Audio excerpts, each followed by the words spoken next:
ոչ մի մթերք օրգանիզմում չի կարող փտել։ Օրգանիզմը մթերքը փտում է մենակ մի դեպքում, երբ որ այդ օրգանիզմը արդեն մեռել է։ Եթե ձեր օրգանիզմը աշխատում է, եթե դուք դեռ կենդանի եք որպես այդպեսին, ոչ մի սնունդ չի կարող փտել ավեստամոքսային տրակտում։ Դա միֆ է։ Դա արված է նրա համար, որպեսզի կոպիտ ասած այդ դետոքս ծրագրերը եւ այլն կարողանան վաճառեն ձեզ։ Միսը որպես այդպեսին առավել եւս չի կարող փտել։ Կան դեպքեր, երբ որ մարդը օրինակ շատ է միս ուտում, այդ մսի յուրացման աշճանը դանդաղում, այսինքն ավելի երկար է ինքը յուրացնում օրգանիզմի կողմից եւ դա կարող է առաջացնել մի փոքր դիսկոմֆորտ, բայց դա չի նշանակում, որ միսը փտում է եւ միս չպետք է ուտել։ Եվ կա մի հատ կարևոր նյուանս, որը որ ես նկատել եմ։ Աղջիկների մոտ մսի յուրացումը, մսի ուտելու քանակը եւ տղաների մոտ մի փոքր տարբեր է։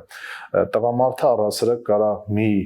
սեթով, մի ուտելով ավելի շատ միս ընդունի իր օրգանիզմի եւ ավելի արագ յուրացնի, քան օրինակ կինը, բայց դա նորմալ է։ Այսինքն օրինակ եթե ես կարամ 1 ուտելով, չգիտեմ, ուտեմ մինչեւ կես կիլո միս, 500 գրամ, աղջիկը կարա ուտի 200 գրամ։